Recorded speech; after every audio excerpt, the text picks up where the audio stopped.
Bem-vindos ao canal Lá Poderosamente.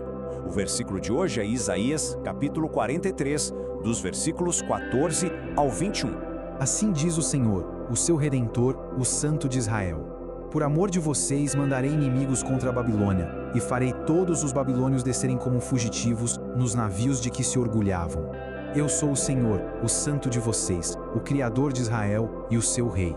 Assim diz o Senhor, aquele que fez um caminho pelo mar, uma vereda pelas águas violentas, que fez saírem juntos os carros e os cavalos, o exército e seus reforços, e eles jazem ali, para nunca mais se levantarem, exterminados, apagados como um pavio. Esqueçam o que se foi, não vivam no passado. Vejam, estou fazendo uma coisa nova. Ela já está surgindo, vocês não a reconhecem? Até no deserto vou abrir um caminho e riachos no ermo. Os animais do campo me honrarão, os chacais e as corujas, porque fornecerei água no deserto e riachos no ermo, para dar de beber a meu povo, meu escolhido, ao povo que formei para mim mesmo, a fim de que proclamasse o meu louvor. Irmãos e irmãs, esta é a palavra de Deus. Senhor, nós te pedimos a tua maravilhosa graça neste momento, que o teu Espírito Santo guie e direcione a nossa mente e o nosso coração durante este estudo, para que a gente consiga compreender a profundidade do teu amor, em nome de Jesus. Amém. O Senhor nosso Redentor. Quando a gente respira fundo e observa essa passagem de Isaías com calma, percebemos que tudo gira em torno de uma verdade maravilhosa, o poder supremo que Deus tem para resgatar. É a capacidade inigualável que o Senhor tem de redimir o seu povo das suas prisões. E aqui surge uma doutrina fundamental da nossa fé, a redenção. Mas o que isso significa na prática? A redenção é simplesmente aquele ato cheio de graça, onde Deus nos liberta e nos compra de volta. E o mais bonito desse texto é constatar que essa libertação nunca acontece por causa do nosso próprio esforço, entende? Não é pela nossa força ou pelos nossos méritos. É pura e inteiramente pelo amor e pelo poder do nosso Criador. Ele mesmo intervém e age por nós, crentes, quando não conseguimos nos salvar sozinhos. Não vivam no passado. E por causa desse amor redentor, ele nos dá uma instrução muito direta no versículo 18. Esqueçam o que se foi. Nós temos uma tendência profundamente humana, não é verdade? Nós nos agarramos ao passado, nós gostamos de ficar ancorados naquilo que já conhecemos. E isso acontece de duas formas. Às vezes, a gente fica preso às glórias de antigamente, achando que os melhores dias de Deus nas nossas vidas já passaram, lembrando de como ele abriu o mar e afogou exércitos no passado. Outras vezes, a gente fica acorrentado aos nossos traumas, às perdas e aos velhos fracassos que insistem em tentar definir quem somos. Mas existe um contraste aqui. De um lado, esse passado de coisas antigas. Do outro, a promessa de uma nova criação, novos caminhos e águas do deserto. O princípio espiritual é muito claro. Para podermos viver e experimentar a graça que Deus está derramando hoje, nós precisamos abrir as nossas mãos e soltar as amarras do passado. Uma coisa nova surge. Isso nos leva, de uma forma muito suave, para a promessa do versículo 19.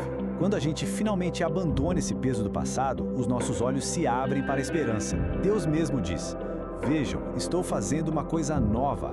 Isso se aplica diretamente ao que vivemos hoje. A perda não tem a palavra final. Deus tem. A nossa dor, o nosso luto, os nossos momentos mais sombrios não determinam o final da história. O apóstolo Paulo confirma isso lá no Novo Testamento, em Romanos capítulo 8, versículo 28, quando nos ensina que Deus age em todas as coisas para o bem daqueles que o amam. O Redentor está sempre trabalhando nos bastidores, tecendo algo maravilhoso que a nossa visão limitada ainda não consegue enxergar. É exatamente por isso que nós temos esperança em tempos difíceis. Nas épocas em que a nossa caminhada parece um deserto seco, escaldante, sem nenhum sinal de vida ou descanso, a palavra nos garante que Deus fornece continuamente água. Ele não foge das nossas estações mais áridas. Na verdade, é justamente no deserto, no meio do nada, que os seus milagres de renovação e provisão se tornam ainda mais inegáveis para a nossa fé. Formados para o louvor. Agora vamos pensar um pouco. Por que ele faz tudo isso? Por que ele nos redime? Nos pede com tanto carinho para esquecer a dor do passado e ainda faz brotar rios no nosso deserto pessoal. Os últimos versículos do nosso texto trazem a resposta. A resposta está na nossa identidade. Nós somos um povo formado e escolhido pelo próprio Deus, com um propósito espiritual lindo e muito claro: proclamar o seu louvor. Quando a gente entende isso, a nossa mente se renova. Nós fomos libertos e somos sustentados no deserto não apenas para sobrevivermos a ele, mas para refletirmos a glória e a bondade do nosso Senhor. Conforme proclamamos o seu louvor mesmo no meio das lutas, nós nos tornamos mais parecidos com ele. Reflexão e bênção final. Chegando ao fim do nosso estudo, eu convido todos a acalmarem ainda mais o espírito. Vamos deixar essa verdade majestosa criar raízes bem profundas no nosso coração. Diante da palavra que nós recebemos hoje, eu deixo esta pergunta para a nossa meditação. Que passado estamos segurando com tanta força que acaba nos impedindo de reconhecer os novos riachos que Deus já está criando hoje em nossa caminhada? Vamos refletir sobre isso em silêncio? Vamos soltar o que já passou para abraçar o novo que o nosso Redentor tem para nós.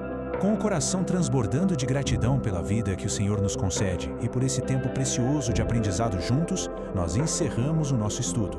Que cada um de nós possa aplicar este maravilhoso princípio de fé no nosso dia a dia. Que Deus siga abençoando plenamente a vida e os empreendimentos de cada um e sigamos crescendo na fé em Cristo Jesus e no estudo da Palavra de Deus. Que Deus siga abençoando enormemente a sua vida e a vida da sua família.